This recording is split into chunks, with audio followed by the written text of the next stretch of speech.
So if I didn't get a chance to introduce myself before, my name is Ben Burns. I'm the head of blockchain development at Truffle. I'm also one of the trainers for Truffle University, so your feedback is much appreciated. If you'd like to give me your notes, you can go ahead and give me feedback at ben@trufflesuite.com. My GitHub and my Twitter name is @BenjaminCBurns as well. Before I get into the content of the class, I just want to make sure everybody's aware this is very much like very, very beginner oriented. So if you've already kind of done a few of our tutorials and you know kind of the basic overview of Truffle features and Truffle commands, you may want to switch to a different workshop this morning because otherwise I want to make sure I'm not wasting anybody's time basically. So this is very much just to kind of bring everybody up to speed and make sure you've touched each individual kind of major high level feature. So. Question, if you haven't done anything within a couple months, do you think this is the right place to be? I leave it up to your best judgment. Like if you know basic Truffle commands like Truffle test, Truffle migrate, Truffle console, so yeah. Cool.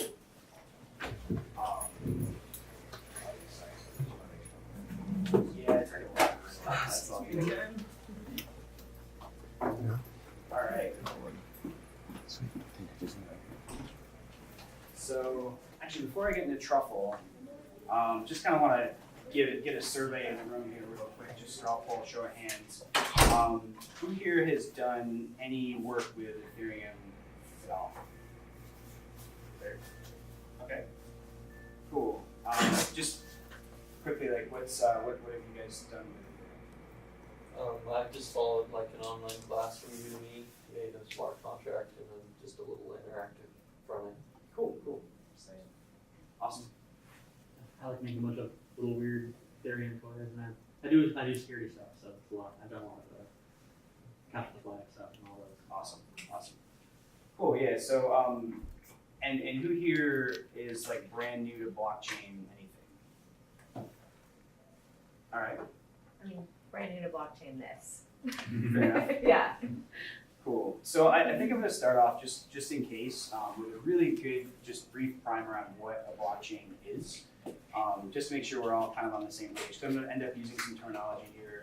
I just want to make sure we kind of, we're all speaking the same language. So if you think about a blockchain, you hear all these words like it's a distributed ledger and it's decentralized and anonymous and all these things. But in terms of how it works, there's a couple different ways to explain it. If you're very technical, you can think of it as a linked list, where each node in the linked list has a cryptographic hash of the node prior to it embedded in that node. So that way, if you change a node early in the list, you have to change all of the nodes after it in order to have it correct. If that doesn't mean anything to you, you can kind of think of it as a sort of data structure that allows people to interact with one another and form what we call consensus about the information that's contained in that data structure. So in this case, the information, you can kind of think of it as a ledger. If you're doing just currency stuff, the information that's in there is this account has this balance. And that's it if you're just doing currency. If you're doing smart contract development, the information that's stored in there is this account has these rules associated with it in terms of how you can interact with it, and it has this balance, and it has this state, which means the data that's in the contract, the contract being the program that you've deployed to the blockchain. Does that kind of is there anything about that that's confusing to anybody? Is there anything to clarify on that? Yeah. The code that's in the smart contract is part of the hash for that block? Yeah, so when you deploy a contract, the code for that, the byte code for that contract gets put into the blockchain's state tree, it's called, which is a data structure that's kind of separate to the blockchain, but each block, there's a hash of that tree in the block. So in other words, there's the cryptographic hash of the program that you deploy gets stored in the block. And then with that, we can always tell whether or not two copies of the blockchain are the same, but we don't have to compare all of the state in order to. So it's like signed code, pretty much. Sorry? It's like signed software. Yes, Okay. exactly. Yeah, so that's a really good point. One of the really important things about how you interact with Ethereum is the concept of accounts and transactions. So an account is, if you're familiar with cryptography, an account has a private key and a public key. And from that public key, you derive an address. And we'll see a little bit about that when we start going through this. But your address is the thing that you give to people so that they can send you Ether. But if you deploy a contract, contracts get their own addresses. They're special types of accounts that just exist on their own. So when you want to interact with a contract, you can send a transaction into the network. And to send that transaction, to make sure that to make the network know that you were the one who submitted that transaction, you sign that transaction with your private key. And because of that, everybody can validate very quickly, yes, this private key was associated with this account, therefore it's authorized to make this change. So, yeah. So any other kind of what's a blockchain or any questions about Ethereum kind of basics? I apologize, I'm going kind of quick over the what's a blockchain stuff because the main point of this is to discuss the different features of Truffle. But we're gonna be looking at a lot more dApp development stuff than specific blockchain stuff. So cool. Okay. And by the way, like feel free to pipe up and interrupt me at any time. I'm totally cool with that. This should be pretty interactive. So from here on out, we're going to go over a little bit of information about how Ethereum dApps are structured. We're going to talk about Truffle and MetaMask, specifically the Truffle tool suite. So that's going to cover off the major products behind the Truffle tool suite and how to use them. One thing we're not going to cover in this is Drizzle. Drizzle is a more advanced front-end tool. We'll talk about it at a high level, but we're not going to kind of go in. So how many of you here have done any software development in general, like traditional software development? Okay, cool. So this will kind of register a bit more for you. So when you're thinking about dApps, you can think about them in terms of a more traditional centralized application architecture, right? So applications, centralized applications, they have databases, right? Databases, they persist your application state, and they ensure that the application state follows, rules, very specific, very well-defined rules for what the correctness is, for the correctness of that state, so your business logic. There's usually one or more back-end APIs, they're like REST APIs and things like that. They contain your core application logic, also more business rules. And they're also kind of a high-level definition of the application's capability. Then there's your front end. Everybody knows what a front end is. It's what we use all day long when we're interacting with software, right? It's the user interface, and it contains all the presentation logic for the application. And obviously, we interact with the rest of the application through back-end APIs, what we just talked about. And then there are usually lots of other pieces depending on the application, like there are message brokers. File storage might be necessary, caching layers, web servers, things like that. But these are kind of more lower level infrastructure pieces.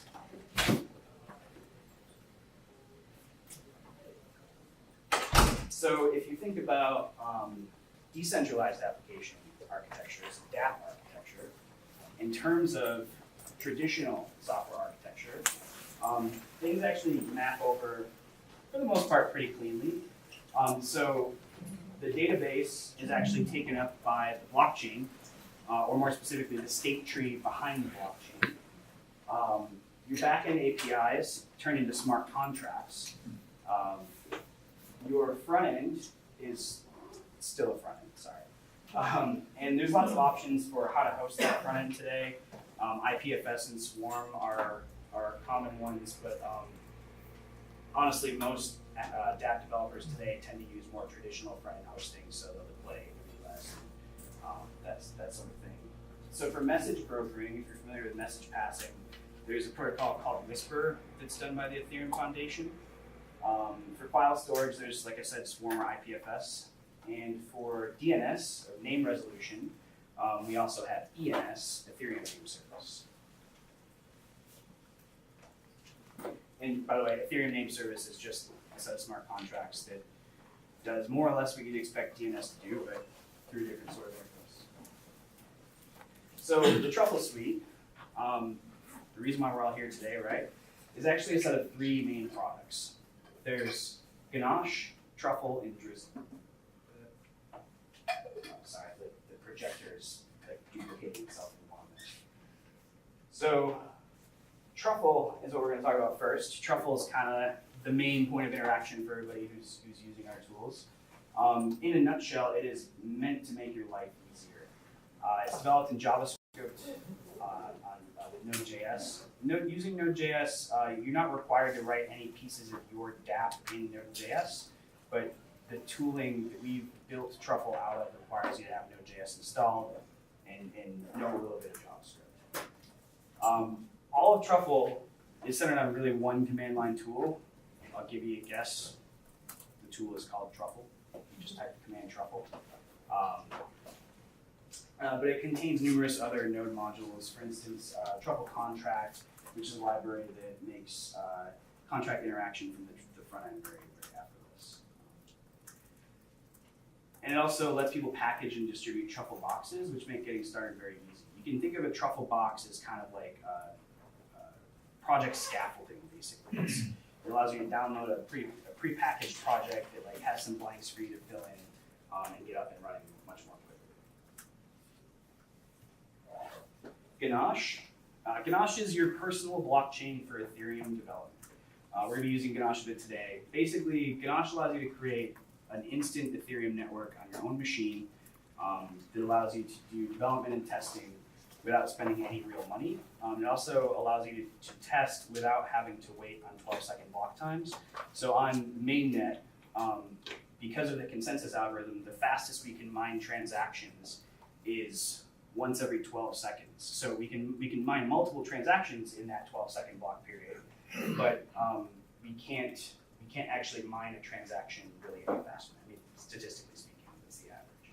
So as a result of that, you kind of have to think about that when you're doing your user interaction. That you might need to show a spinning wheel, or you might need to italicize a value to demonstrate that it's not final yet, or things like that. But when you're working with Ganache, Ganache is much, much faster than the real blockchain, so you can write automated tests against it and run them like that. Whereas if you're trying to run them against mainnet, it might take hours. So there's actually 2 forms of Ganache. There's Ganache, the GUI version of Ganache, which is, we're going to touch on both, but it's a visual application. It's primarily used for like exploratory development purposes, like when you're still kind of trying to figure things out. Ganache is really good because the UI is really good because you can kind of see what's happening, and you don't have to kind of go looking for things. Like you just see kind of things change on the screen, and you know that something's different. Ganache CLI is great for people who love the command line and who understand kind of the APIs behind the blockchain, and it's also really good for automated testing. Specifically, if you're doing automated tests on a CI server, like Travis CI or Hudson or one of those. So Drizzle, Drizzle is a tool for connecting your front end with your dApp, with your smart contracts. The really nice thing about Drizzle is, if you're familiar with React and Redux, or just Redux specifically, Drizzle gives you a populated Redux store that has all of your contract state right off the bat.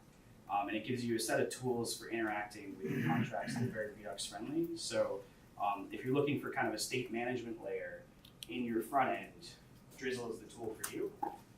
That said, like I said, we're not going to be going in depth, or actually we're not going to be going into Drizzle at all today in this session, but there's definitely lots of good information online. And the other talk that's happening on Drizzle right now, I think we're going to end up publishing these on the internet, so you'll be able to review that. And then MetaMask. So MetaMask is not part of the Truffle suite, but it is a very important tool that you're going to be using today. MetaMask is a browser extension, and you can really think of it as like an Ethereum hot wallet. So it's the kind of the place where you put your ether that you're about to use, and it's, as a developer, you can think of it as the connection between your dApp's front end and the blockchain and the Ethereum network. So it bridges the gap between the browser and the Ethereum network. And the way it works, we're going to talk a little bit about Web3 and Web3 providers, but it actually injects a Web3 provider into your app. So you can just look to see, do I have a provider already initialized for me? If I do, great, I've got MetaMask installed, I can start working with the blockchain. If not, you can display some information like, hey, install MetaMask, go here, use this link to do that. And then, yeah, like I said, it comes from a different team, still comes from Consensus, but if you want to take a look at their website, it's metamask.io. So that kind of concludes the high-level overview, the intro to what the tools are. Are there any questions about any of that? Cool. Okay. So yeah, we're going to go over how to use Truffle and Ganache together. So this is going to be kind of your main development flow. I'm going to start off writing a dApp from scratch, and we're going to see how you create the project, how you compile contracts, how you deploy those contracts, how you test the contracts. We're going to see how you debug those contracts when things go different than you expected. And we're going to go beyond Ganache, and we're going to show how you can connect to Ropsten, Ringfee, Kovan, or Mainnet.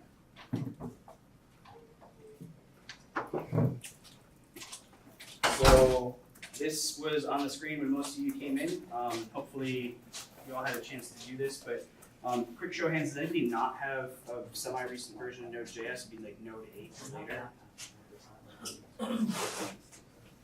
Everybody has Node.js 8 or later? Definitely want to get 8. Yeah, so. By the way, the rest of this is going to be a lot of like, follow along with me. We'll take a little break so everybody can do a thing. We'll come back, I'll answer questions, things like that. So we'll do that now for the people who are on this side. Correct username and password, I'm struggling with connect. Is this not working for you? It should be TruffleCon@trufflesuites.com. It didn't work. Yeah, all right. So just create your own username. I'm going to get rid of this, but sorry about that. It should send you an email. You register it through the email and you log in now. Yeah, it works. Did you, yeah, and that's their, you got the email. That's how I do it.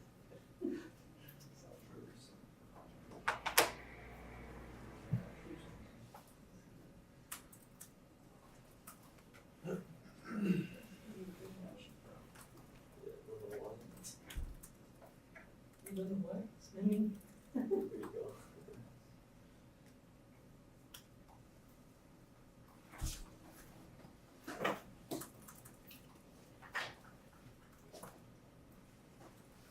If anybody needs help getting Node.js installed, let me know. Is there a best version? Latest, yeah, Is 10.11 going to be a problem? should be fine.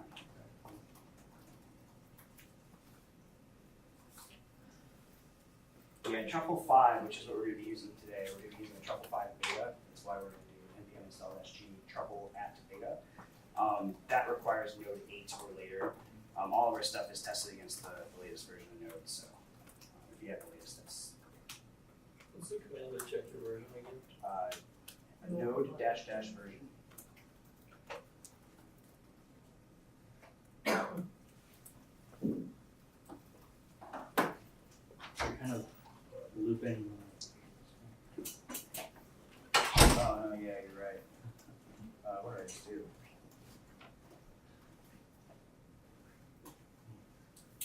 At the top of your screen is on the bottom. Yeah, that's really weird. Can we adjust it? Hopefully. Does that say Sony on it by any chance? Panasonic. I'm changing resolution also. Weird. I'm gonna try. Can you do it too?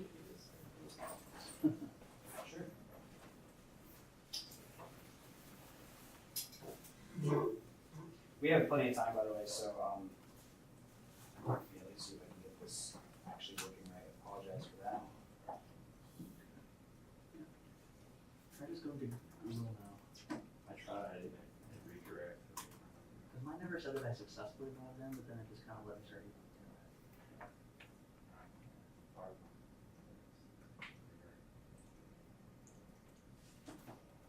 That maybe looks better. Yeah. Yeah. Can you see this? Yeah. Yeah, cool.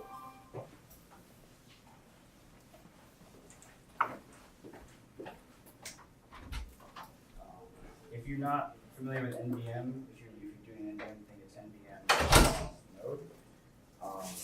And then you're gonna do NVM use, darn, didn't actually remember to do that. NVM use, whatever the version is in the sauce, probably P10.11. That's if you're doing the NVM installation. I put the link to NVM up on the. Otherwise, for those of you who have Node installed, you can go ahead and install Truffle now just by running this npm command. So if you're not familiar with npm, if you do npm install -g, that's actually doing a global install of some tool, some module, and that makes it so it's just available for you on the command line from that point forward. So it doesn't install in your local directory, it actually installs into your global modules.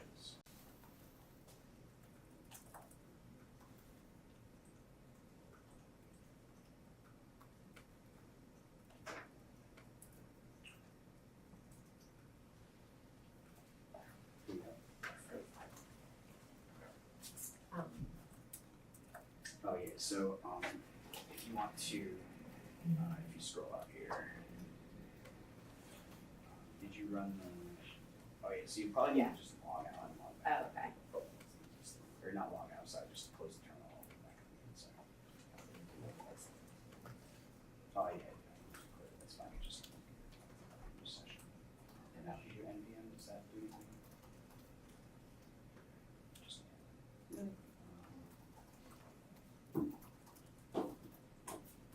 you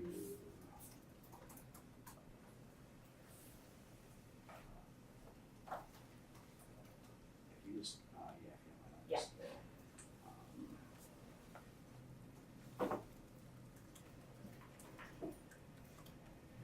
yeah, that's probably fine. This should. I see we probably tried this already. Yeah. Oops.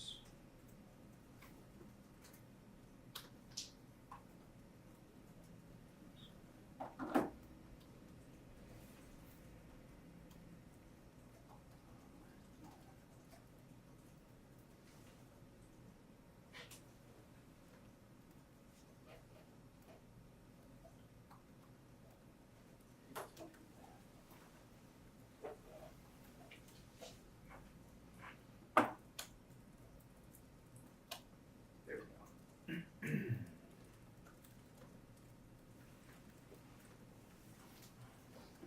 That should be back up and running. So apparently there's a typo on the NVM README page. There's a dot missing. So if you were trying to install it, you're in trouble now.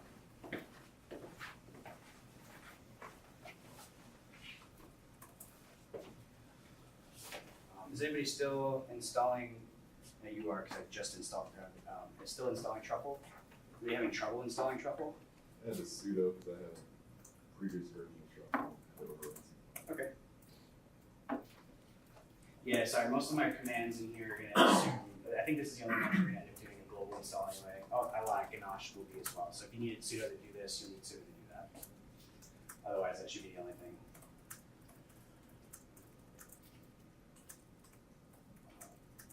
I already have Truffle installed, should I install the beta ones? Yes, please, yeah, sorry about that. If you, what you said, if you already have Truffle installed, please reinstall the beta for this. If you don't know what version you have and you want to go back to that version, run Truffle version before you install the beta, and then that way you'll be able to go back to it. Was it better whether you use the regular version of Node or the beta version? For Node, just the latest stable version is fine. So if you just installed it, 10.11 is perfect. Just anything after 8, or 8 or later, I should say.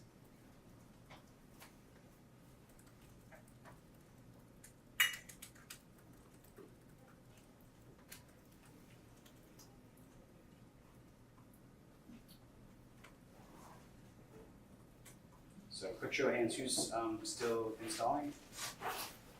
Okay.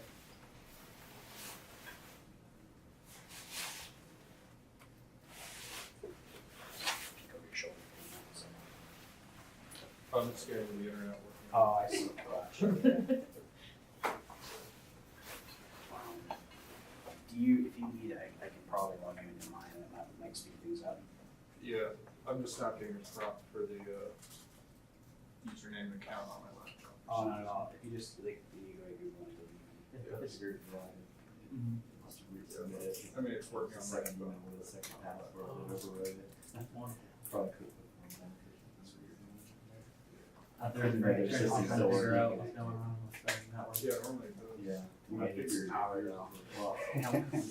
I can trade you one tomorrow. Yeah. And it's, There's like 50 people that can, I can do it. Some of those networks, like, let us do like a class or something. So,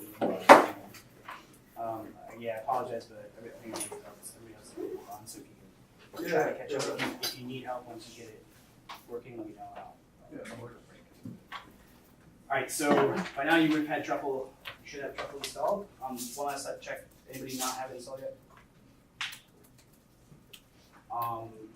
Actually, so you all have it installed. This first command you're gonna wanna run is Truffle version.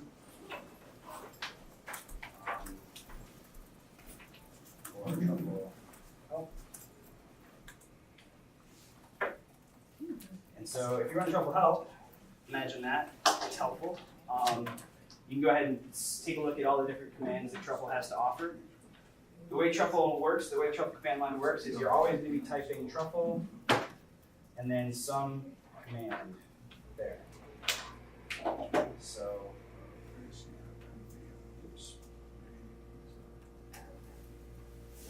so the first thing you're going to want to do to create a dApp is create a dApp, start a project.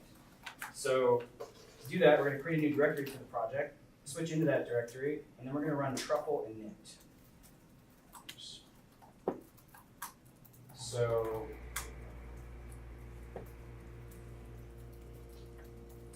make directory my project, cd my project, truffle init. How come it doesn't create it for you? That's a good question. I'd like it if it did. Yeah, I think actually Truffle 5 may do that. I'm taking the safe path here. You're welcome to experiment with Truffle init and then a name and see if that creates a directory for you. If not, that's it. You'll notice we have a bunch of files here. Is everybody, did that work for everybody, by the way? Is everybody still doing that step? Cool. So we have a bunch of files. If you do an ls like I did, or a dir if you're on Windows, you're going to see there's a directory called contracts, a directory called migrations, another one called test, and a truffleconfig.js. So by those names, for the most part, it probably starts to make a little sense what each of those things are for. Contracts directory probably is going to hold your contracts. Migrations.sol is actually the first contract that Truffle creates for you. What migrations.sol does is it keeps track of what you've deployed to the blockchain from this project. So it's actually a smart contract that gives you a little placeholder, a little bit of state in the main blockchain database, if you will. And that way, if you switch from blockchain to blockchain, because Ethereum, there are different Ethereum networks that you can connect to. If you switch from network to network, your Truffle project will know exactly what you've deployed there, what the addresses are, and if it's the correct version of what you've deployed and so forth. You notice the name is migrations. So, and I keep using the word deploy. You can kind of think of those two things as somewhat synonymous. Has anybody here done a database migration before? Okay, cool. So if you're familiar with database migrations, it's pretty much the same sort of thought process. In this class, you can kind of just take it for granted a little bit, but yeah, there'll be other workshops where people are writing some stuff in code and that sort of thing.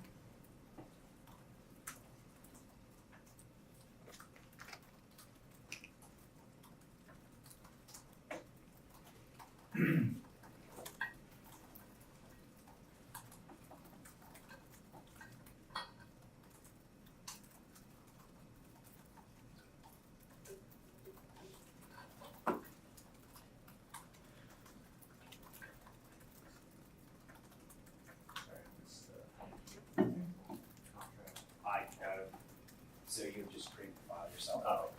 And then just copy this in there. If you want to cheat, Yeah, that's fine. No. Oh, sorry. Okay. I apologize. I actually meant to make little bit.ly links for each of these, so you all could just download them. But no worries. I was running into an issue when I was trying to run the unbox command, giving me errors. Okay. Is it on Truffle init, or are you trying to unbox something specifically? The first app we created here. Okay. So I made the directory and then changed the directory and ran the unbox. So can you shoot the file? Oh, sorry. Just do Truffle init, not Truffle unbox. Yep. Yep. Oh no, just Truffle init. Yep.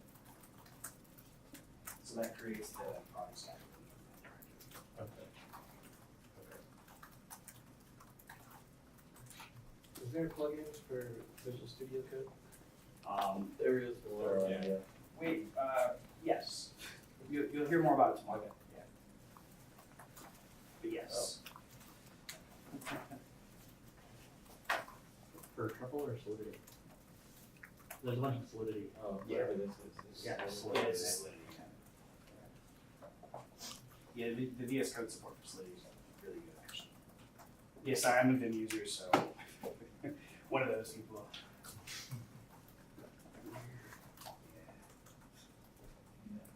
Come on, honestly.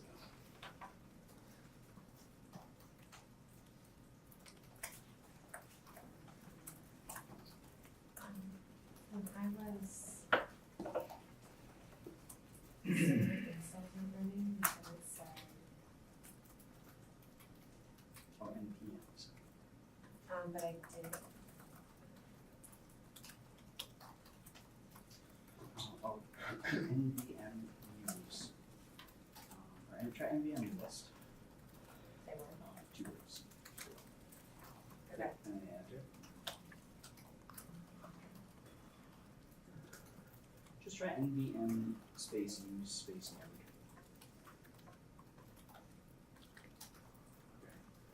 NVM install.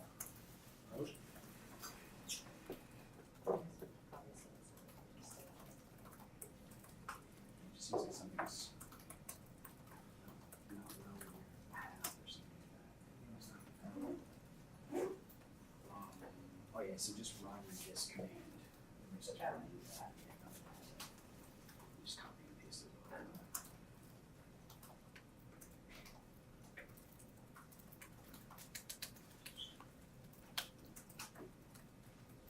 Great. Now you should be able to do npm install -g and then truffle data.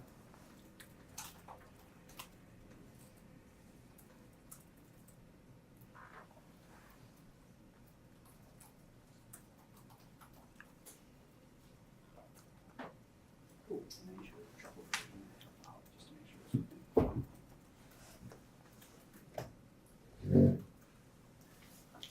Seems good. Cool. So you can create a project or just create NK. Yeah, I'm in there already. So just truffle in it. Actually, I'm going to,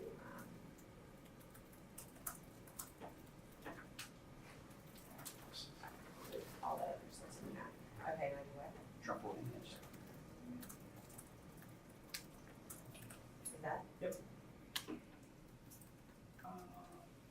What? You just ran truffle. Oh. Because I went to another. No, can I fix something? Yeah. Quick before I just-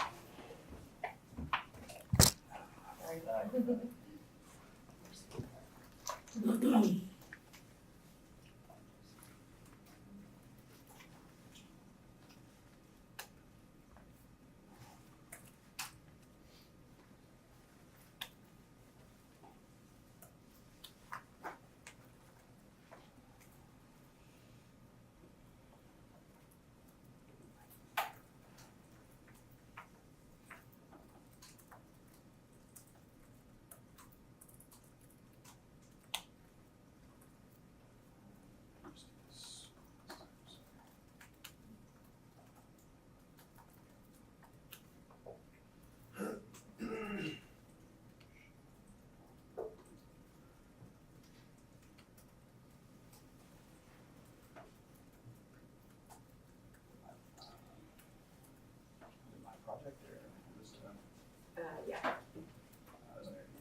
desktop or? Yeah.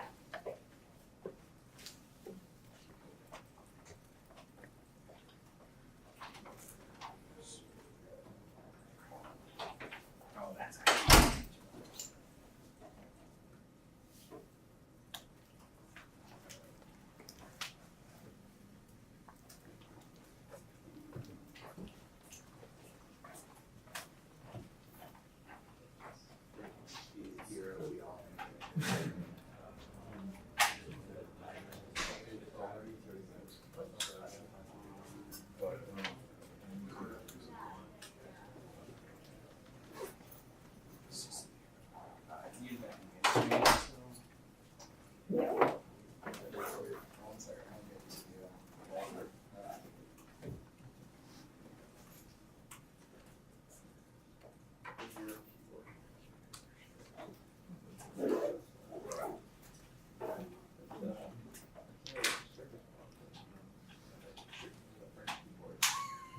Entree and like I don't know where any of the brackets are or anything. I don't know, you got French brackets. What a challenge. Yeah, I know, right? It's time to learn French. The universe is. It's true. Can't deny that one. Yeah, I gotta walk over for the like we're in trouble.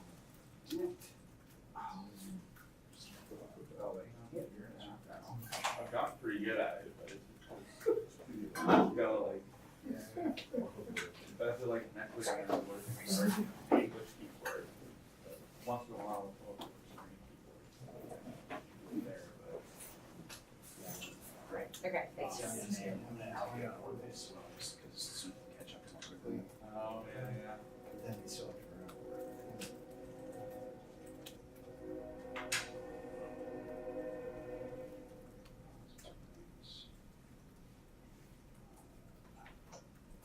Don't tell anyone that this is not the first time I'm doing this. That was the first time I did this time. And the file that we're actually operating right now is this one. Okay. So this. And this.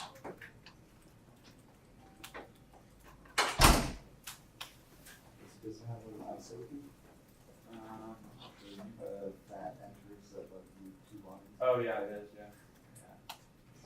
That was the first thing I noticed when I came out of the box. Oh, okay, thanks.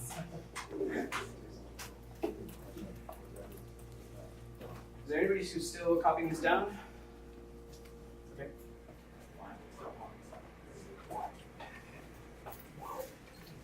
All right, so I'm gonna just really briefly kind of go a little bit line by line through this so we can see what we're dealing with, just so y'all make sure you understand.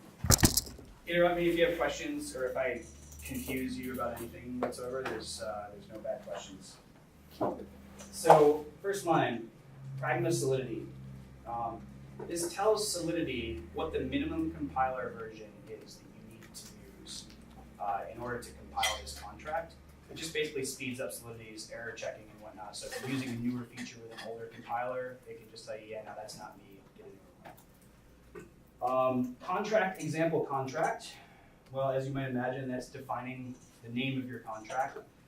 The general convention is usually one contract per file. Kind of similar to Java, right? So like your contract name is going to have capitalization like you see here. It's going to match the file name. This is a contract level, what we call storage variable. Storage means it's actually stored in the blockchain as part of your application state. It's not a transient thing. You can think of it as like a database field or something along those lines. And this portion of it, the mapping portion, says that the name number mapping is of type mapping uint256 to uint256. Something that's kind of interesting about the EVM being the Ethereum virtual machine, the computer that you're running this on, is that it has a 256-bit word size. Pretty much all modern computers today have a 64-bit word size. So substantially larger, and that's primarily because of the cryptographic algorithms in use. They tend to use 256-bit words as well. So this is a mapping You kind of think of it as a key value pair. Associative array is another term for it. And this word here, public, means that you can access it from your front end or just basically outside of other smart contracts. Or sorry, outside of this smart contract. We have a function here called getExample, which literally returns the string example. That's just there so we can show off what a view is and how to call things. And these words, public, again, it means you can access it outside. Pure means it's read-only. It's a pure function in the sense that it doesn't change any state. And this says it returns a string. Does the word pure, does that actually enforce? Yes. Yeah, so if I was to try to change some state in here, if I was to do number mapping, 5 equals 6, something like that, this would cause a compiler error. Is that true for assembly too?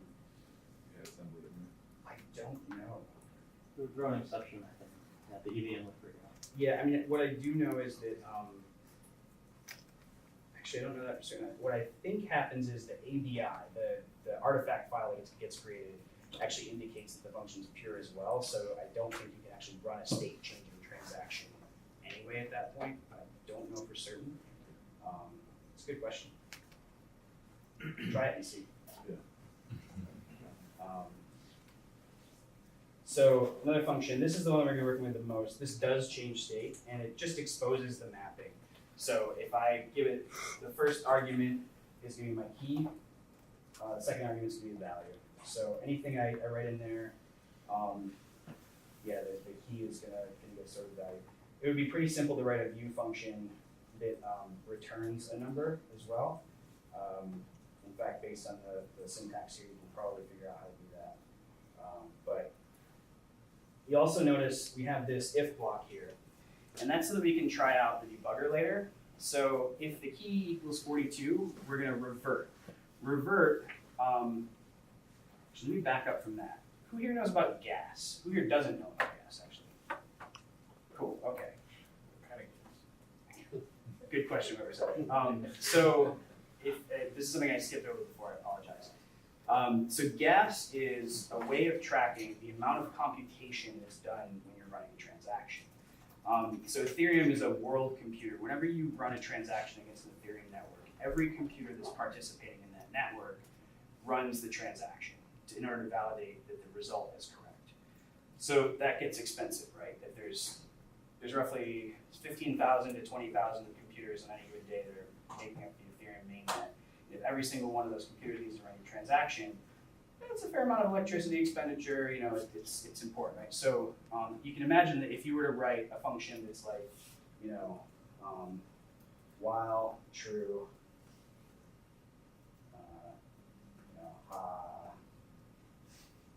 or something, that would just take down the whole Ethereum network because that just executes forever and ever and ever and doesn't actually free up the resources for somebody else to use. So that would be really bad, right? So the Ethereum protocol creators created this concept called gas. And gas allows you to define how much execution you're willing to pay for. So you can set a gas limit, and then that gas limit allows the EVM to execute up until you reach that gas limit, and then it stops. If it stops before it's finished computing, you'll get an error back, the transaction didn't succeed, no state will change. But gas costs ether, costs money. So obviously you don't really want that to happen. You don't want to overspend the gas limit that you set for your transactions. You want to set them correctly based on what you're trying to do. And fortunately, Truffle does that for you. You don't really have to worry about it very much. So I say that because of this instruction here, revert. Revert actually allows you to define an error condition in your contract that doesn't spend all of your gas. So if there was some case that's not considered valid, like if you're trying to, say something that's, say you've got an asset somewhere and I don't know, it's in a game, let's say, and there's a tile in your game map that you can't actually travel over because it's a wall or something like that. But somebody tries to execute an instruction that says that you're trying to go into that wall. Well, you might use this revert instruction to actually say, no, you can't do that, but then also not cost them a whole bunch of money in the process. Prior to this existing, the only way to create an error in Ethereum was to actually do something that just spent all the gas. If it was an invalid opcode error or something along those lines.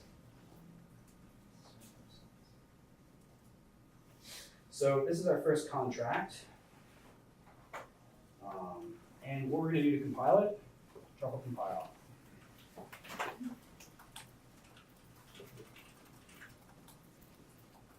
My machine's running very slow for some reason.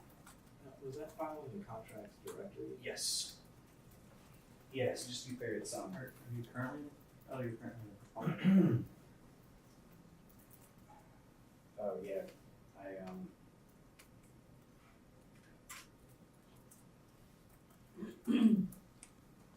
sorry, don't follow along with this. I just had one that I prepared earlier.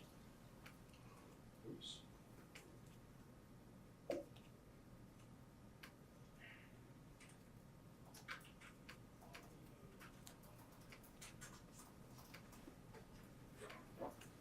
So yeah, I have contract / example contract.sol. And so as a result of running Truffle compile, you notice it says at the end, writing artifacts to build /build/contract. So if I do ls build contracts, I have an example contract.json and a migrations.json. Let's look at example contract.json real quick.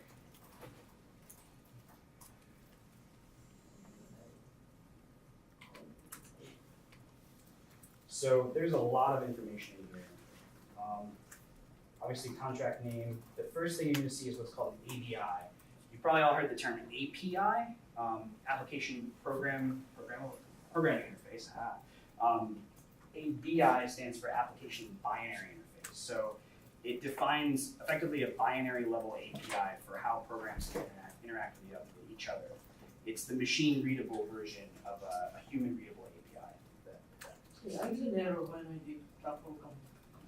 Okay. All Techify is not a function. Sorry. All Techify is Probably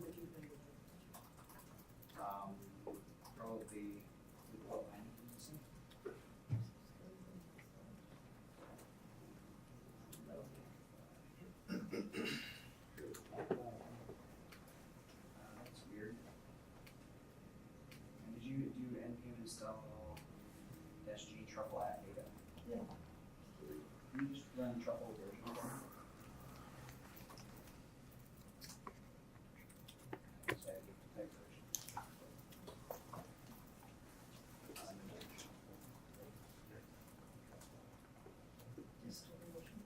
So it's got a syntax there.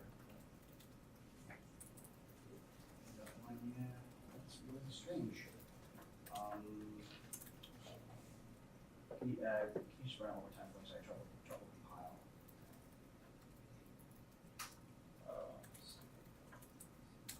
Just get a second. Just trying to type on. It was telling me it was running down here though.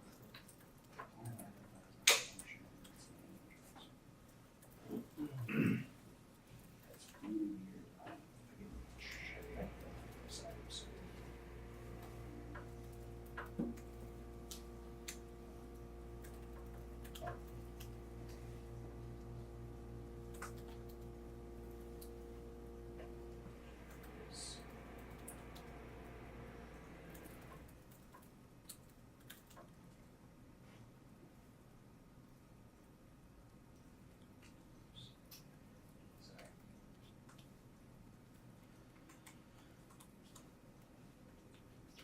I'm used to the MetaMask.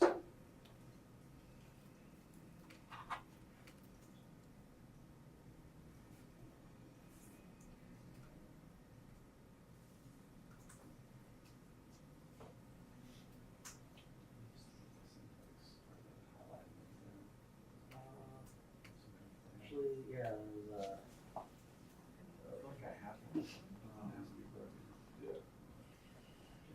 yes. So I'll try. I wiped everything down on Wednesday or something. It's like for some reason it actually, yeah. So I cloned I that, heard a Truffle before. and then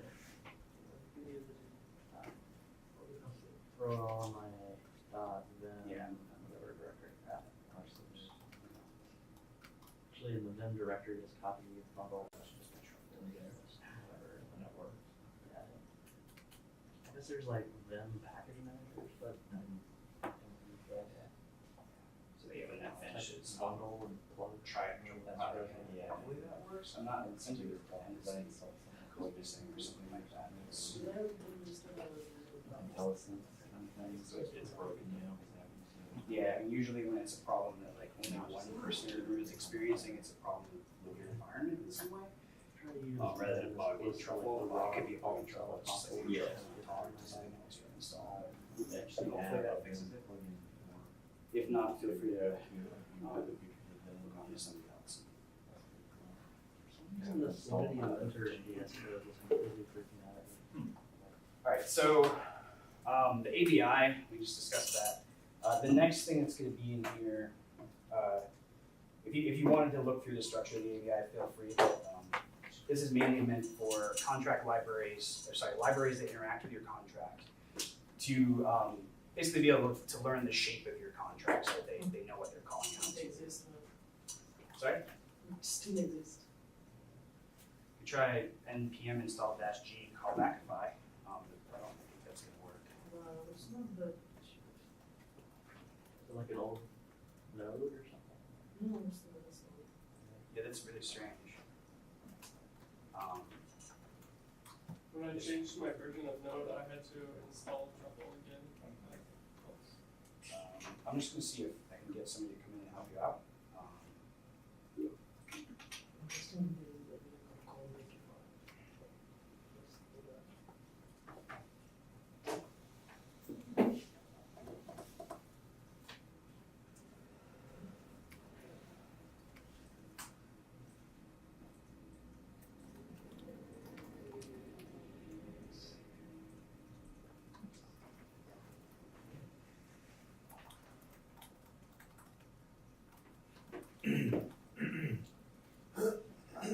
Sorry about that delay.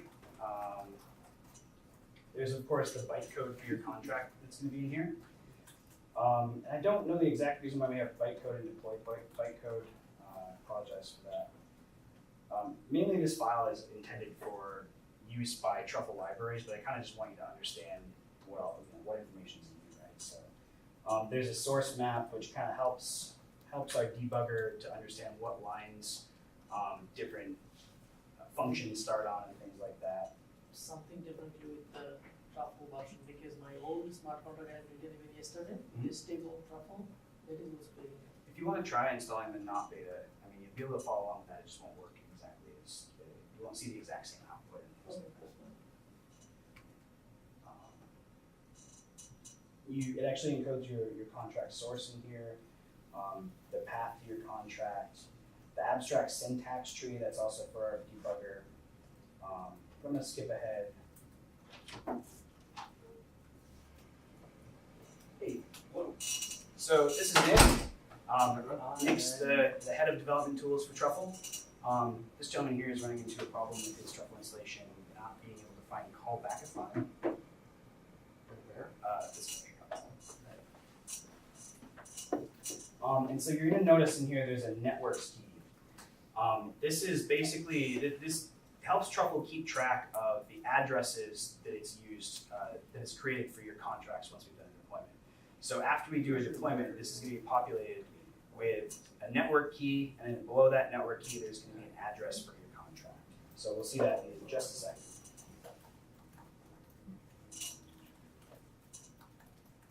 Beta is not working because until yesterday, the stable Truffle was working fine. So when I install this beta version 1,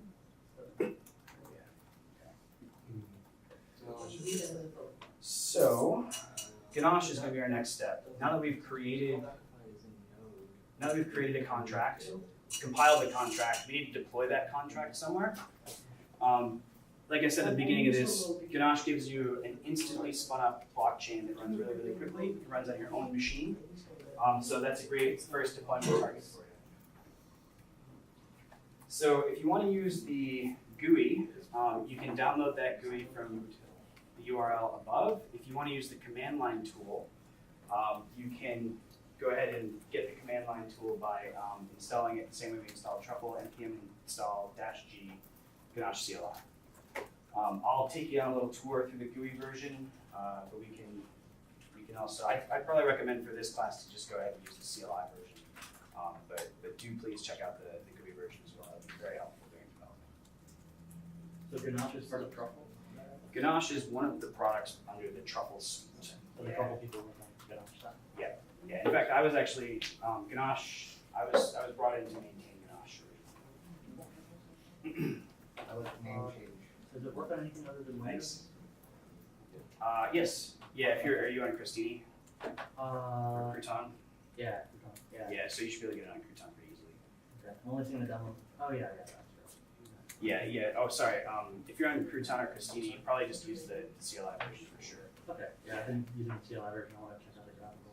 Yeah, it's a little bit more tricky to get the graphical version running on those because it doesn't have fused file systems yet.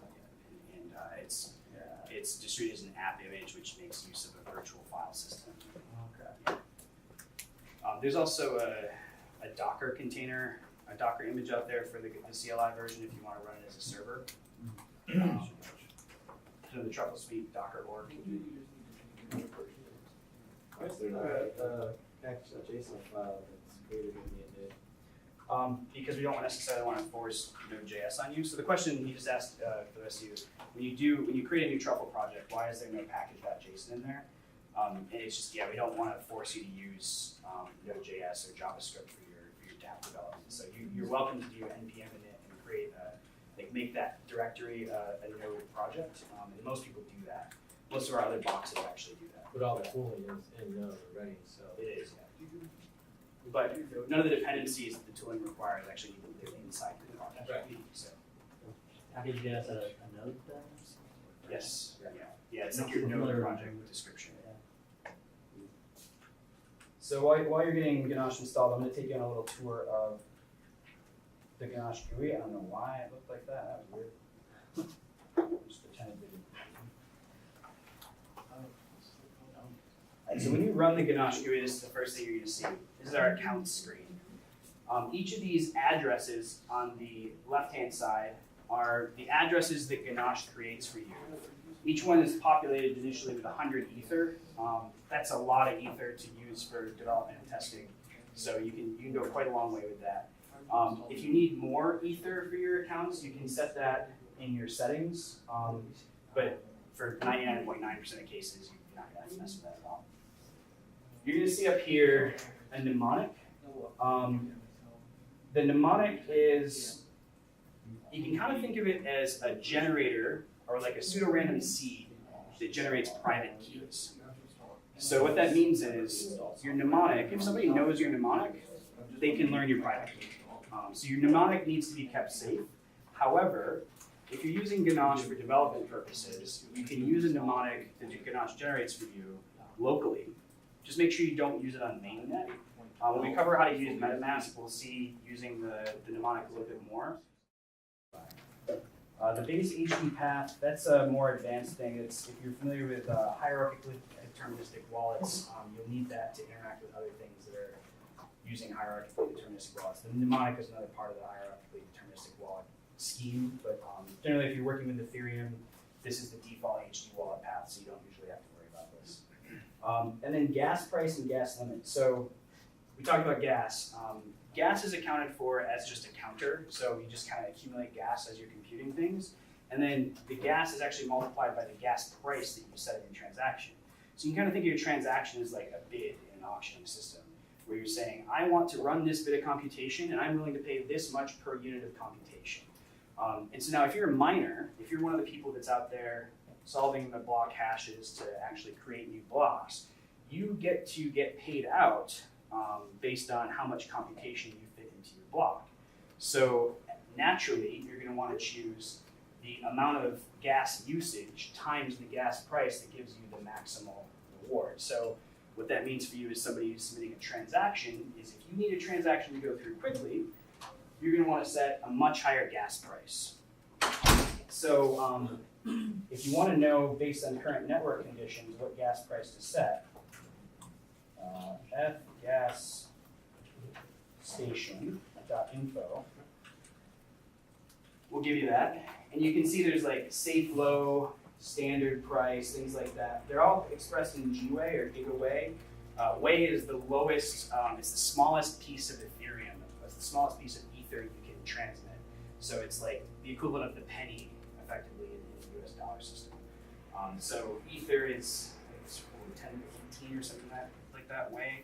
Like 1 Ether is 10 to 18 Wei, if I remember right. Don't quote me on that. But this is billions of Wei, which ends up being 2 cents for a simple currency transfer transaction, and that's at the current network conditions. So, and then you can see if you're curious what like safe low means, standard and fast. Safe low means it's probably going to get executed in less than 30 minutes. Standard means less than 5, and fast means less than 2. So sorry to jump around a little bit, but otherwise, the last thing you're going to see when you're running Ganache is just it's listening on 127.0.1 port 8545. You want to keep track of that port for usage.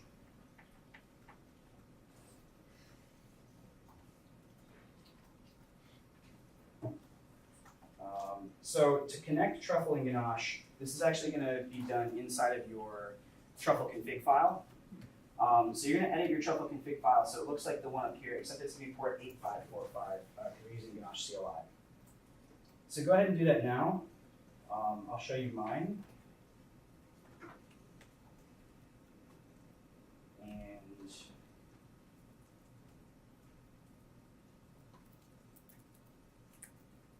actually, you can just edit this one live in front of you.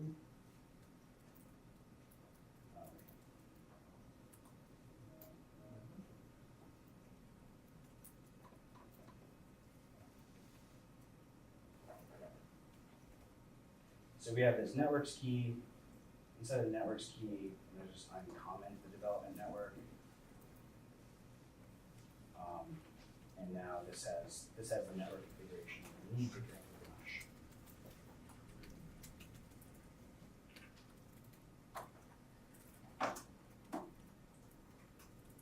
Sorry for the line numbering, it's relative, so the current line I'm on is line 50, if that helps you.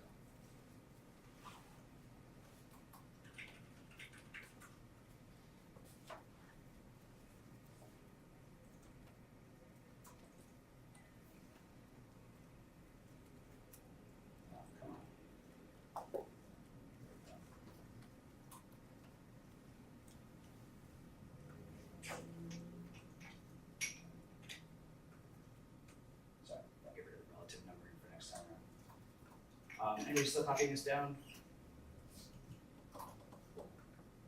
Did you need a second to catch up, or can I catch up? No, you just need to change the development, right? Yeah. Anything? Yep. Right, so we've done that already, and if we want to actually go ahead and migrate our contract or deploy our contract, it's going to be Truffle migrate, and in this case, forget about the network Ganache because we use the development network. So the development network is actually the default network that Truffle uses. So if you just run Truffle migrate, it's going to automatically run the deployment. It's going to deploy to the instance of Ganache that you have running. If you don't have Ganache running again, run it in a separate terminal window, and that should take care of it for you. In your case, if you open a new terminal window, you're going to have to run source ~/.bash rc because there's something weird about your environment that I don't fully understand. So if you run that in your new terminal, then you're running Ganache CLI. When I run Truffle migrate, it just could not connect to your client. Although there is a Ganache is running. Is the GUI at a different port? Yeah, sorry, if you're running the GUI, you're going to want to use port 7545. Yeah, sorry about that. The GUI is on a it's on a 7545 instead of 8545 because we want to make it so you can run both at the same time if you're doing testing and that sort of thing. Good catch, thanks. What was the command? So I noticed you did Truffle compile. Yeah, I did it just because I didn't remember if I ran it in this directory before. You have to compile Can you- migrate? If you run Truffle migrate and you haven't compiled, it does compile for you. But I generally just try to play it safe and run both. I just canceled. If you, is it check to see if you've edited the file recently and then? Yeah. Okay. Yeah, it actually stores a hash of the file in that artifact, and then, yeah. So do you have to run compile every time you make a change in the config? Not if you make a change in the config. You only run compile if you make a change to your contracts. So compile just compiles your contracts in bytecode. Good question. I don't know, water bottle. Yeah, thank you. It's a good water bottle. Yeah. Wish I had one for everybody. Alright, so you didn't notice the output here if you're using Truffle 5, if you install the beta. This is new in Truffle 5. If you've used Truffle before, this will definitely be new to you. So it used to be when you use Truffle to do a deployment, you just basically get some output that says, hey, I deployed a thing or I didn't. We used to have the addresses in there, but it was like internally in the team we call it hex vomit if we just spit out a bunch of hex decimal numbers. It's like you have to kind of know what you're seeing in order to make sense of it. So we changed it up so we have this reporting subsystem now that actually tells you before it runs the migration, it tells you what it's going to do. It actually plans it all out and actually does a test migration. We've embedded Ganache into Truffle. So if you're targeting mainnet, it's going to do a test migration in its own internal network before it ever tries to do a deployment to mainnet, and it's going to tell you if anything went wrong. So that's obviously a very nice, reassuring sort of feature. But you notice, like, we're talking about gas used, gas price, all that. It sets all of that for you automatically. In the Truffle config file, if you read through the comments, there is a way to set a different gas price. So if the network's really busy and you're like definitely need to get a contract deployed right away, you're going to want to increase that gas price according to what we just showed at gas station. But otherwise, you see we've got deploying migrations here. There's a transaction hash, so every contract deployment actually requires a transaction to be submitted to the network. So this is the hash or the ID of that transaction. It took 0 seconds. I'm not exactly sure what block 0 is there to me. The contract address, so this is the address of the contract that was created by your deployment. In this case, that's for the migrations contract. Why is it for the migrations contract? I thought I had.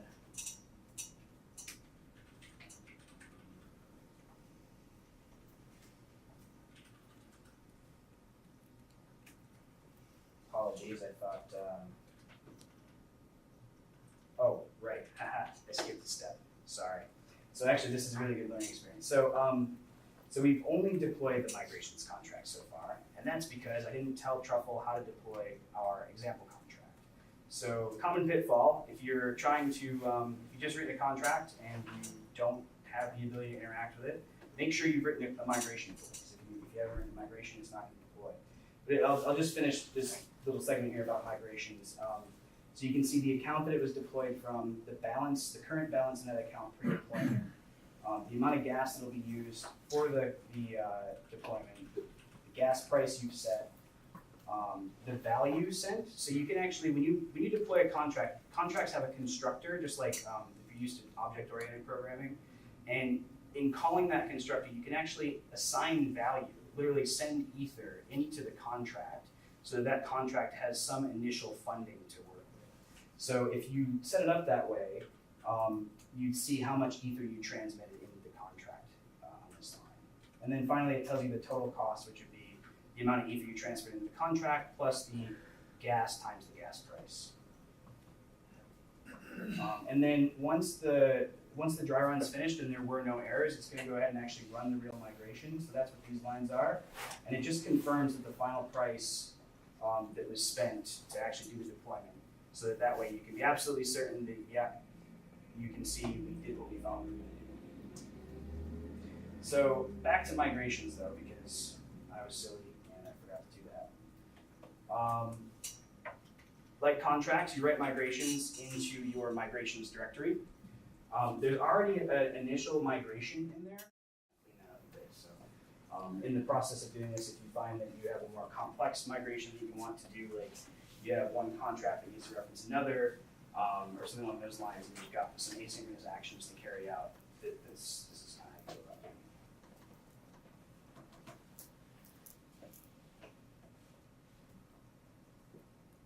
Everybody have this copied down? Oh,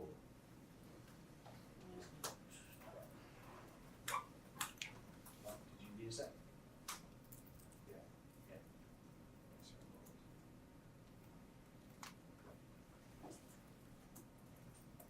Oh, yeah. Yeah,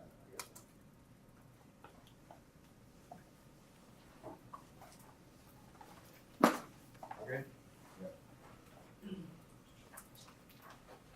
All right, so now if I can truffle migrate, you'll see actually it's not going to do a migration for the migrations contract because we've already migrated it. So instead, it's going to just start right off with example migration.js.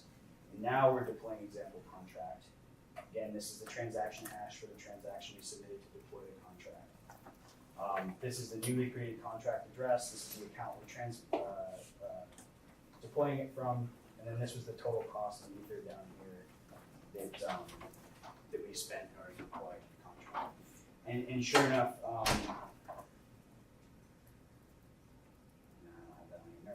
if you were to go and if we were using the Ganache GUI, you could actually look at the accounts page and see in the balance that your balance has been reduced. So you can actually, now that I said that, you can see it here as well. Your account balance prior to the transaction going through was this, and now it's actually further reduced because we did the deployment. So It's the same command, right? Just truffle migrate? And that can be run anywhere in the tree of the project? I always run it from the root. Yeah. I think it asked me. Okay. So there needs to be a truffle config file there, or a truffle.js file. Yeah, if you've used Truffle before, actually, I'll just talk about that really quick. You'll notice my project here has truffleconfig.js. This used to be truffle.js. Either file name will work. So if you've got an existing project that uses truffle.js instead of truffleconfig, you're fine still. So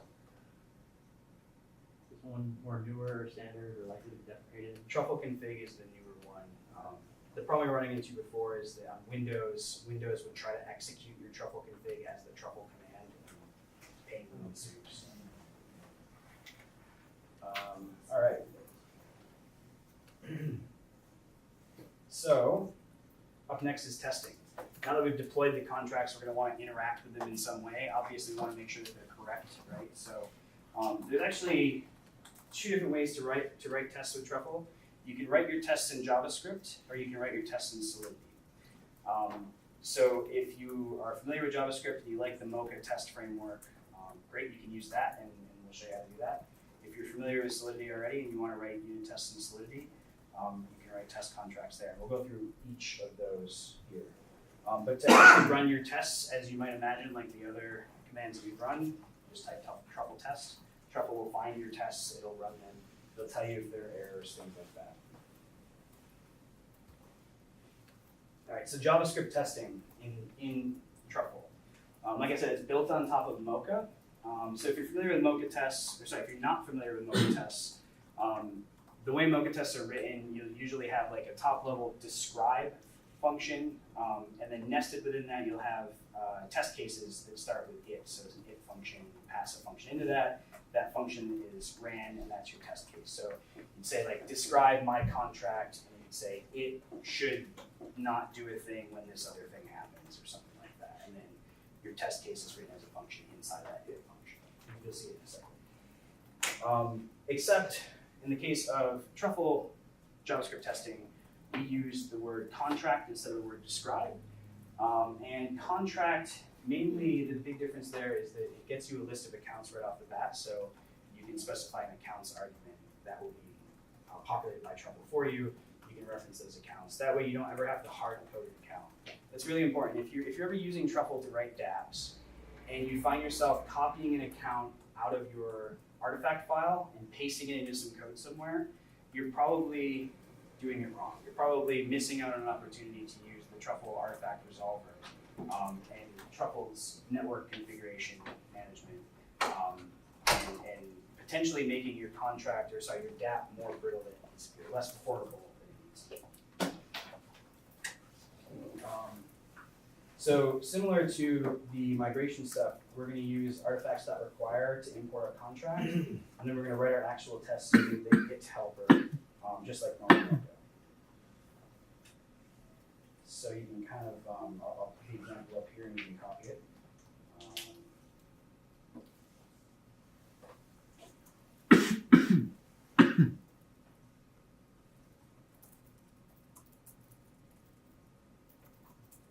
Is there like a test init that sets up all the testing stuff? There isn't, but just because the boilerplate that you actually need for a JavaScript test is very minimal. But it's not a bad feature. So you do this. So if you want to go ahead and copy this down, we're going to get a reference to our example contract. We're going to create a new contract test suite for that contract.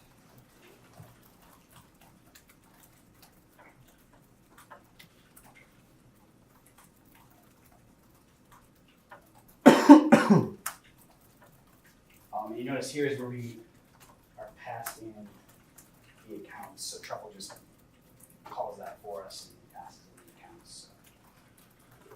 Which directory were you putting this in? Inside the test directory, sorry about that. Yeah, so in Vim and on my editor, down at the bottom of the screen, you see how it says test/example contract.js. So if you're ever wondering what file I'm looking at, sorry, I should have started with that. Thanks for asking. But that's the file I'm editing.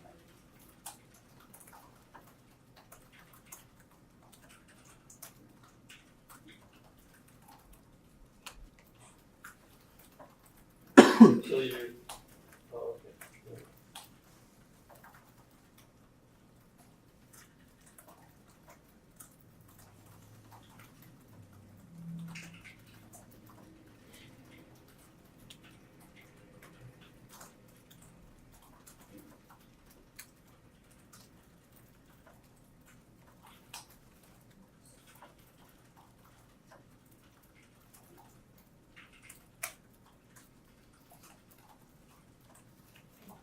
So anybody who's fallen behind or anything like that and they need help catching up or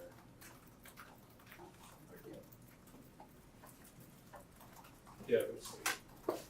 Just need to, however you initialize that project.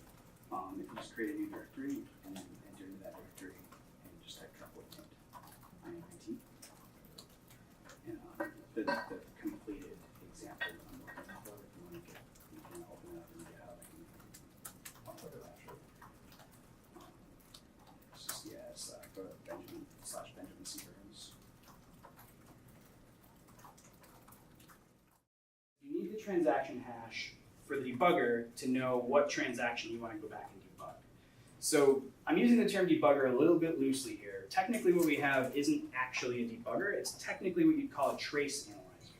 So a trace analyzer, what that does is it runs some code, and then in the process of running that code, it captures a bunch of telemetry information, basically output from the machine that it's running on. And that captures each of the state transitions that occur as that code is running. And then the trace analyzer, we call those state transitions a trace. And then the trace analyzer goes over those like a debugger would and tells you exactly what happened. But it does that in such a way that it's very read-only. A lot of debuggers allow you to kind of arbitrarily modify code or modify state while you're using them. Unfortunately, we're not there yet, but we will be in future versions. So to do this, of course, you're going to have compiled and migrated your contracts already. And then you're going to want to execute some transaction. So in this case, an easy way to execute a transaction would be to do example contract, .deploy. We actually don't need the .then anymore because you can use async syntax now, but for older versions of Truffle, you need to do it this way. So .then instance.write to mapping 42:1. So this is going to hit that error condition that we looked at before. And I'll do this on the screen in just a second. Then you're going to switch over to Ganache. If you look at the output for Ganache, and you're going to see that there was an error. You grab the transaction hash of that error, and then you're going to do truffle debug, and then paste in whatever. Oh, sorry. I think it keeps popping up in front of my text. You're going to do truffle debug and paste in whatever that transaction hash is. In this case, though, because we're going to be using Truffle console, we're not going to type truffle debug. We're actually going to type truffle migrate and all that. We're just going to drop the truffle from all the commands. So I'm going to go ahead and do that now. So I'm going to do truffle console.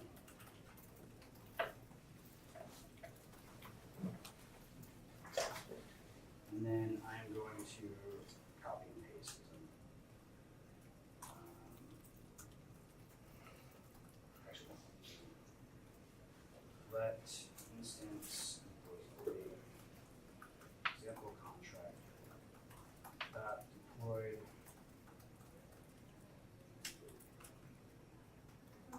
just to make sure instance was written to correctly, so there's something there that's good. And then I can do instance, or sorry, wait, instance, right to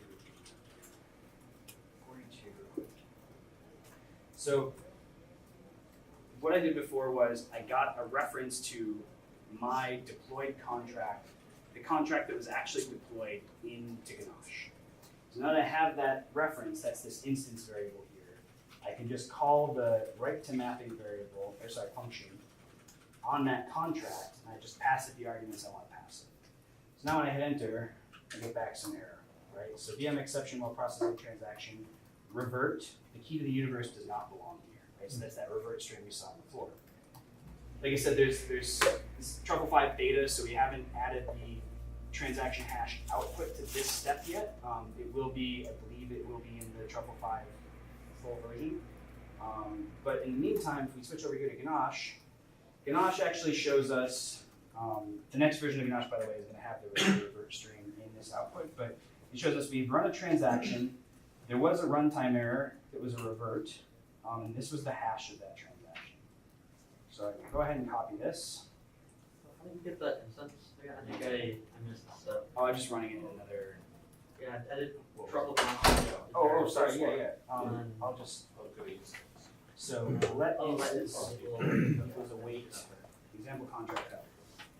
So yeah, sorry, I should have explained that a little bit more carefully. When you're using Truffle console or Truffle develop, if you want to, it starts off with instances of Truffle contract for each of your contracts in the environment that you're creating. So this variable example contract, that's that Truffle contract instance that we saw before from our JavaScript tests. It's the same thing. So you can kind of think of it as like the class name if you're thinking like object-oriented programming, and then we're getting a reference to the deployed instance of that contract. We could also do new here as well, and that would actually deploy the contract again for us. So all do the same thing? Sure. Why is that undefined? But I think I right. Yeah, this command returns undefined. What does that Yeah, refer It's a to? little weird. So that's part of the node REPL thing. So because the return value of this entire statement is undefined, there's no return value, it just prints undefined. That's something we'll probably clean up in the final version, for sure. So where did you get your hash from? So I got the transaction hash from Ganache, Ganache CLI. If you're using the Ganache GUI, you can switch over to the transactions page. And the last transaction. Oh, so this keeps track of every transaction. Go back to your. Oh, yeah, sorry.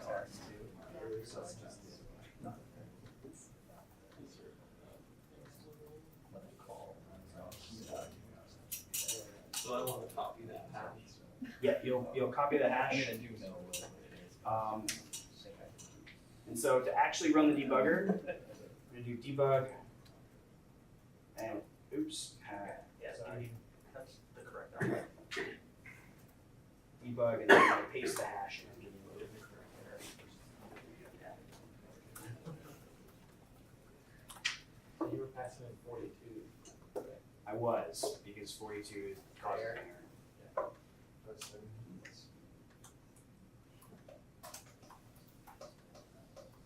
All right, so the first thing you're gonna see is this, what's on the screen now. So you're gonna see a bunch of help text, right?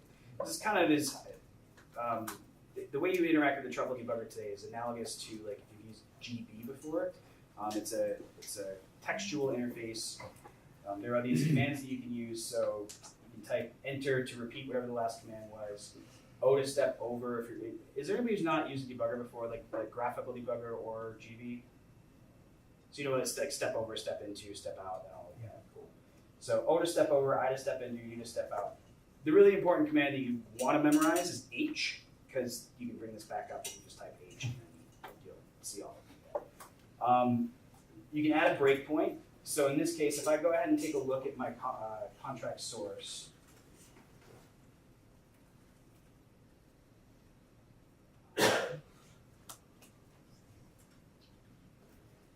so I'm going to add a breakpoint on this line.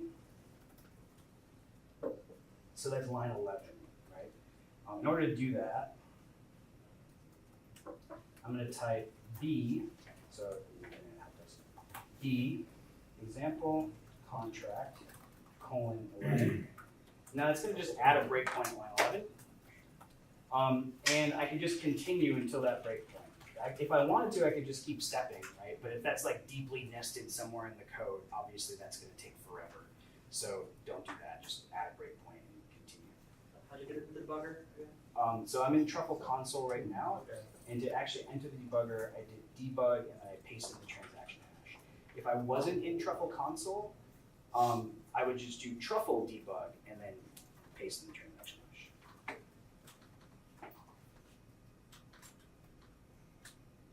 So the reason why, if it wasn't clear, the reason why I'm using Truffle console right now is because Truffle console made it easy for me to pop up that transaction that I created.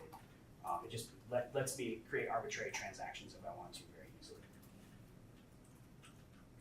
What's the command to create the transaction? So you're going to need to get an instance of the deployed contract here. Yeah. And then the actual transaction is await instance.write to mapping, because this is the function name. So whatever, if you have a contract, it's contract instance dot the name of the function and then whatever arguments you want to pass to it. Thank you very much.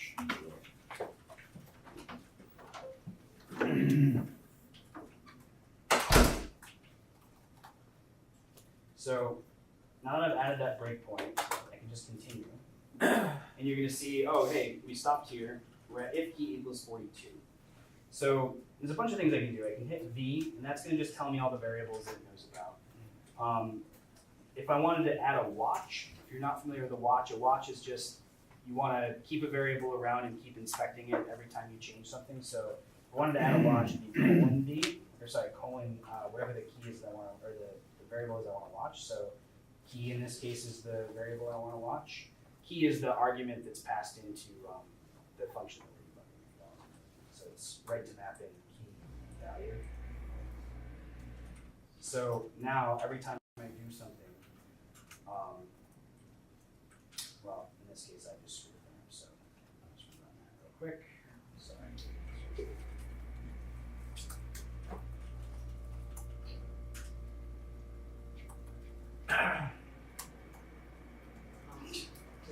This is the beta, sorry. Oh, okay, got it.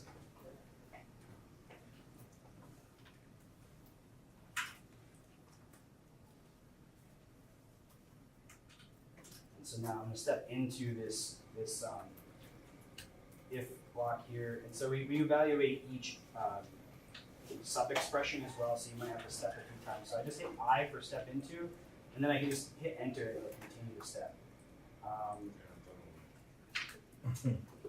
Except it didn't actually. So this is, again, I apologize, there's this is the beta version. So in this case, ignore the ability to keep hitting enter.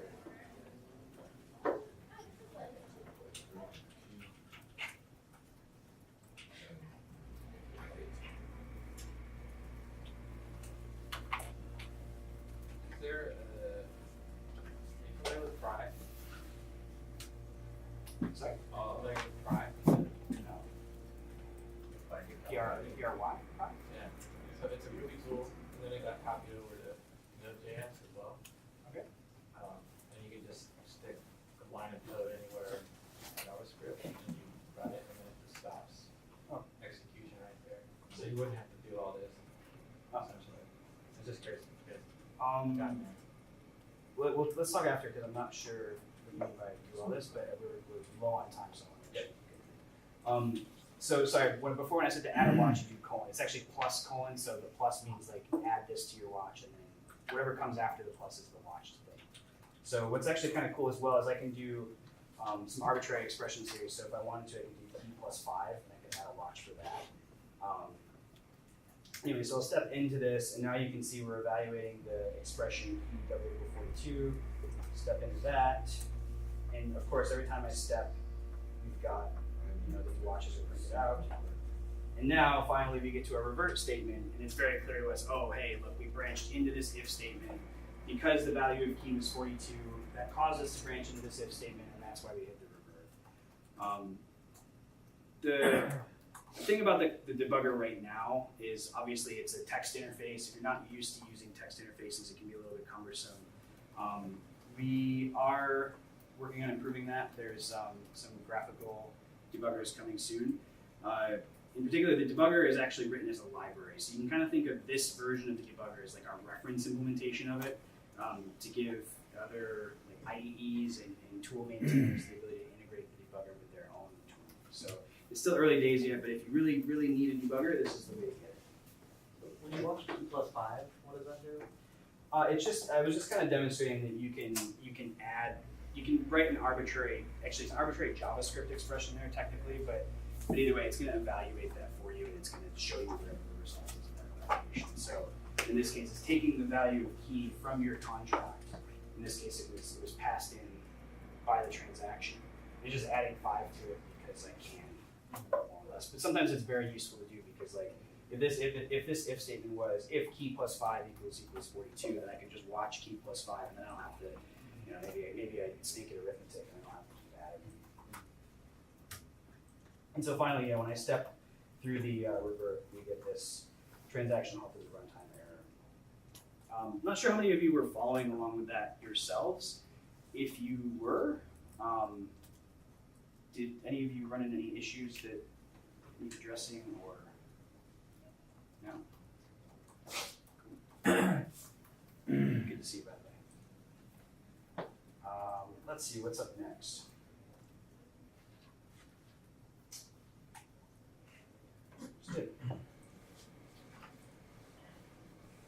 Yeah, so I'll just say one more time. Like I said, I was doing this with Truffle Develop. The main difference between Truffle Develop and not Truffle Develop is just whether or not you use the Truffle command. Cases where you want to debug when you're not using like just an arbitrary transaction. Let's say you've written a test. You expect the test to pass. The test doesn't pass. Don't know why. Go into your Ganache logs, get your transaction hash, run it through debugger, step. And you'll see what's going wrong. Oh, you can do .exit, by the way, to exit Truffle console.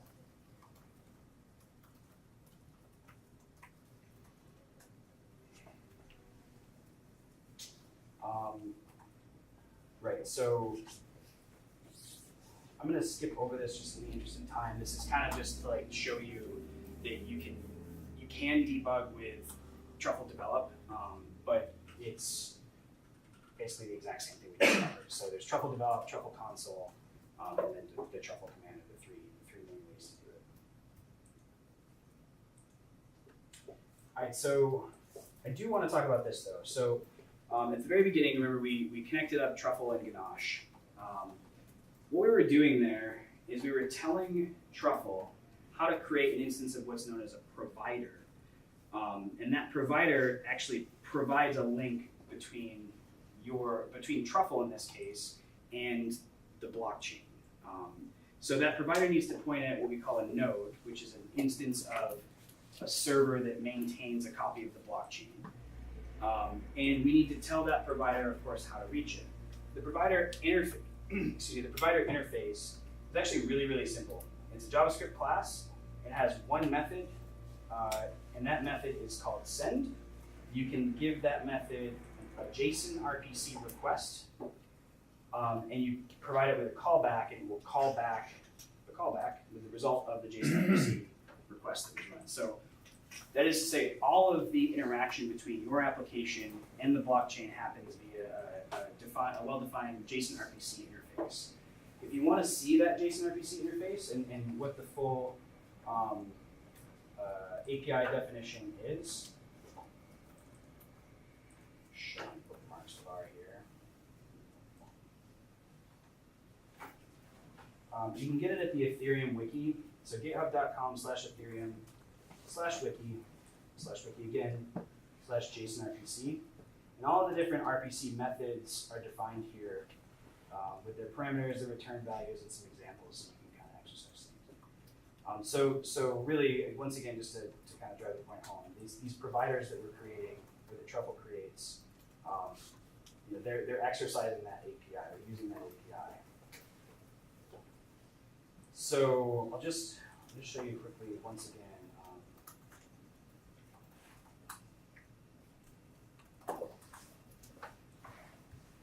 So in our Truffle config, we have top level object that we export, and then we have a networks key in there, and every one of the keys under that defines a particular network for Ganache to connect, or sorry, for Truffle to connect to.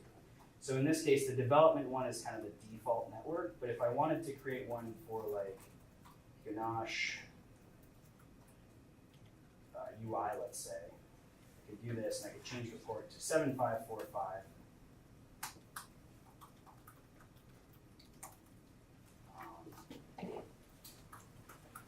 Ignore this for 1 second because something.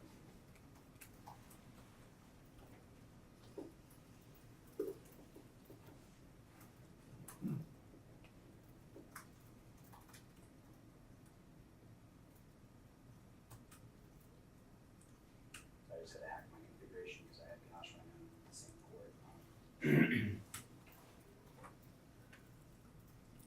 Figure out what's up with that icon. It's really weird. So now if I wanted to, because I've added a network there for Ganache UI, if I want to deploy something to Ganache UI, let's say, I can do truffle migrate -- network equals Ganache UI.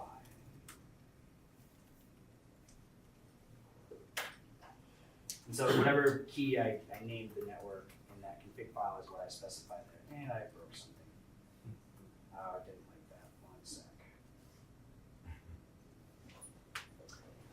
Why would you want to deploy to different networks? 1 second.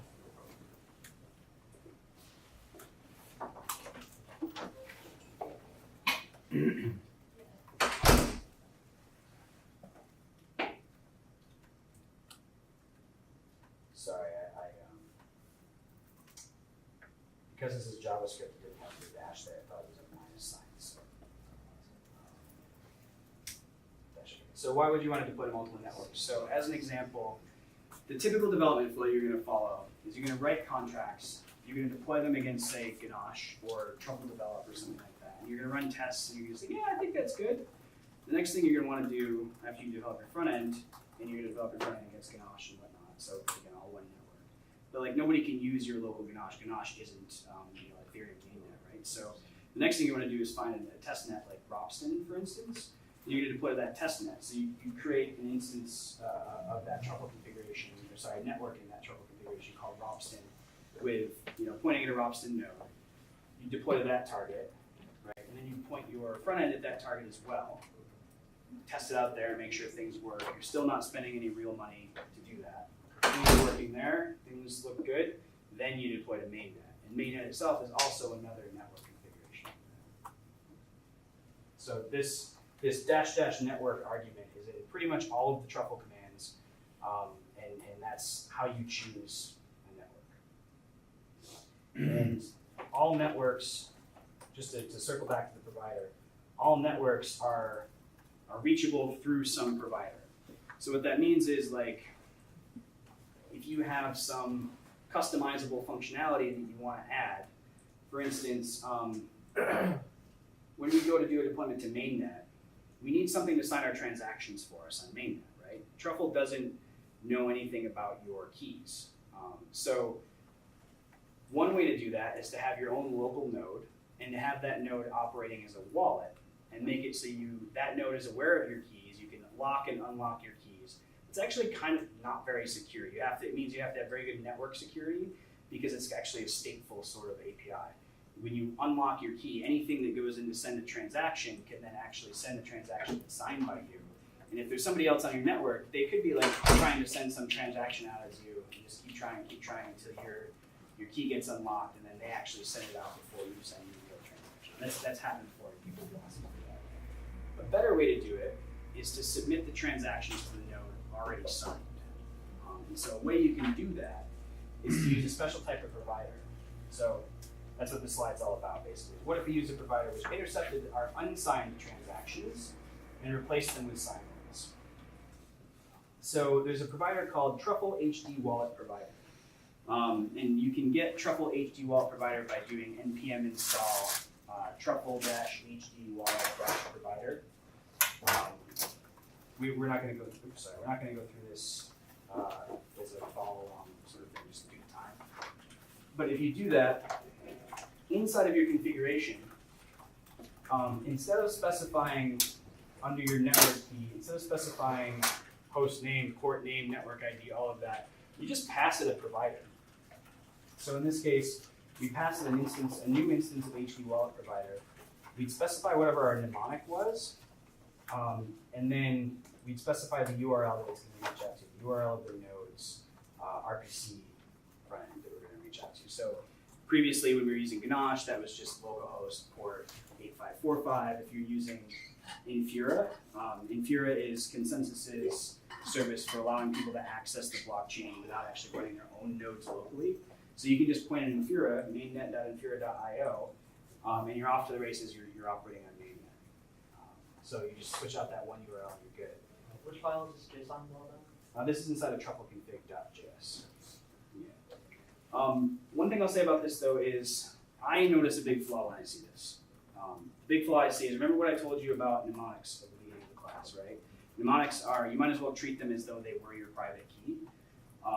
They're very secret. And so if in the process of deploying it, you have to paste your mnemonic into a file as plain text, that's kind of bad, right? So what we're adding to Truffle 5, it's not in there yet, I can't demonstrate it yet, but before we release Truffle 5, you'll also be able to pass, you'll be able to make provider an async function, right? So what that means is provider will be able to reach out, do something, make some request to something, and then return a newly created provider. So what that means is you might be able to have a wallet file, let's say, that has private keys stored in it in an encrypted fashion, and then have a provider here that actually requests you to type in a password, a passphrase to decrypt that wallet before it moves forward. So that's going to be part of Truffle 5, but this kind of shows you a little bit of how that's going to work. In the meantime, this is what we have, but yeah, we'll move forward. Any questions on that before we do? When is Truffle 5 coming out? That's a good question. I don't know the answer to that one. If Nick were in the room, he would tell you the same thing. So it's in beta now. That's what we're all developing against today. But yeah, so we can download the beta version. Yep. Yeah. If you just install npm install-g truffle at beta. All right. So we're going to talk about creating a front end next. Totally change gears. Before we can do that though, we have to talk about what? Unicode. We have to talk about MetaMask. So Truffle loves MetaMask. MetaMask is another team within Consensus as well. Like I said at the start of the show, MetaMask is a browser extension that connects your browser to the blockchain. And it also acts as, it kind of takes the role of that HD wallet provider that I just mentioned. It acts as a key store for you, a secure key store, and it actually requires you to approve transactions that go through on your behalf and things like that. So it gives you a lot of security when you're interacting with dApps on the internet. So let's take a quick tour. Oh, I have a bad slide. Let's take a quick tour of installing MetaMask. So if you're on Firefox, well, either way, you can go to metamask.io.